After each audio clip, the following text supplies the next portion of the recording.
Welcome. This is the Music Biz Guy show number 7, radio play and independent music. About 2 years ago, or maybe it was 3 now, the Future of Music Coalition and a number of other organizations pursued an avenue where they eventually got the federal government or the FCC to pass an edict sort of situation where large chains had to spend 12,000 hours of playing time for independent music. A wonderful idea, a wonderful situation, because everybody up until that time thought that the only way people could get anywhere on the radio in any format was to use some form of payola, which is basically paying to have a record played on the radio. There's a whole statute behind that I'm not going to go into because I'd rather get to the meat of the show at this point in time. And the problem is that here was this regulation that was agreed upon by all these big radio chains that they would spend all this time playing independent music. But as anybody knows, how are they going to end up picking those songs? So every 6 months, the Future of Music Coalition comes out with a report that says, well, it appears that nothing's really happening again, and there's very little independent music getting played on the radio, and gee, this is a horrible situation. What can we do to rectify it? Problem is this, is that even though you've asked or told somebody they got to do something, radio stations in every single format have been consolidated into large chains for the most part. These large chains are losing enormous sums of money because radio isn't what it used to be. They're laying off and firing many employees. And generally, when you start off in a very successful radio environment, there used to be one program director, a music director, and sometimes in the really big, very wealthy stations, there might be an assistant program director or APD. Now, the reason I'm a guy that can talk about this stuff, just so let me catch you up on me, is that I've been in the independent record promotion business for over 15 years. I've broken over 100 number one records in the urban hip-hop format. I've been responsible for breaking large artists like Jay-Z, Ludacris, Kanye West, Missy Elliott, many of the biggest artists on the planet. I've been directly involved in helping them break their records across the country. I understand virtually every possible element in terms of getting records played on the radio. When I was a manager of rock and roll bands back in the 80s, I went out before I ever did this business and got my own records on the radio. So I understand it from a grassroots standpoint as well as from the big business and big label standpoint. And that's why I'm free to comment on this, because I am truly an expert in this field. Let me say this, is that when you're dealing with getting records played on the radio, especially when there's all these hours that are supposed to be given up, the question is that what criteria are these radio stations using to whittle down the thousands of artists that want to get an opportunity to have their song played on the radio? I mean, 2 years ago, I was standing in a conference, and Walter McDonough from the Future of Music Coalition was talking, and I asked him the question: so how are you going to make sure that which artists are going to get picked to do this? And he didn't know.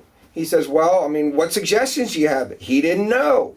So I said, well, right now, most of these stations, and regardless of the format, I don't care if it's a rock format, hip-hop format, country format, pop format, they're all playing between 18 and 25 current. That means new songs.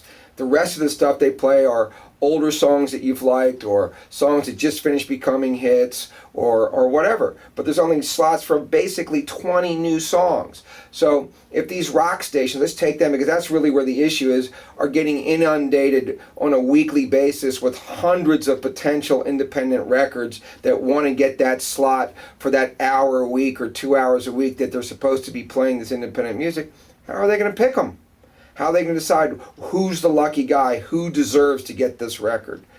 it's a virtually impossible task. There's no way that they can hire a staff of 10 people to review the music and make suggestions to the program director, given the fact that program directors are carrying so many more responsibilities than they did even a year ago. It's virtually impossible for them to sit down and review that large quantity of material. So my suggestion would be this, is that whatever organizations are involved, Future Music Coalition, anybody that wants to get their music played on the radio, they should come together and they should form their own group, and they should filter their own music and make suggestions to whatever format, whether it be rock, hip hop, country, as to what songs they think that week or that month should be getting played in that format, and let the people decide themselves, so that they can.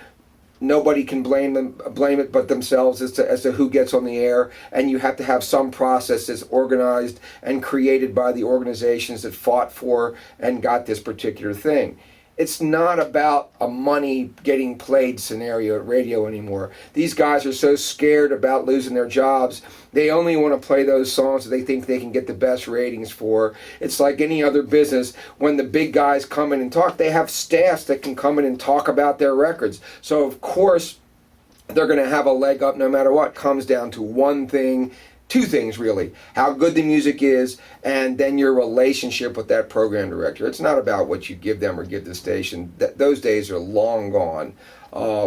So if I'm an artist, then I'm going to certainly try to get my music on the radio. And what I would do, regardless of the format, if the program director does a local nightclub date, if the mix show DJ is out there doing a local nightclub date, anywhere I hear the main personality of a radio station who might have a link to the program director, wherever he or she is going, I'd go out there.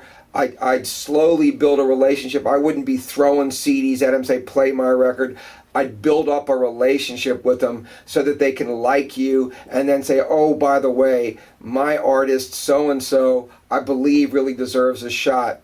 It may take you 5 or 6 months of constantly courting the people in your hometown, but eventually they're going to know who you are. And when it comes time to picking this new stuff, as long as your song is viable, and just because you think it's a hit record doesn't mean that professionals who do this for a living are going to think it's a hit record.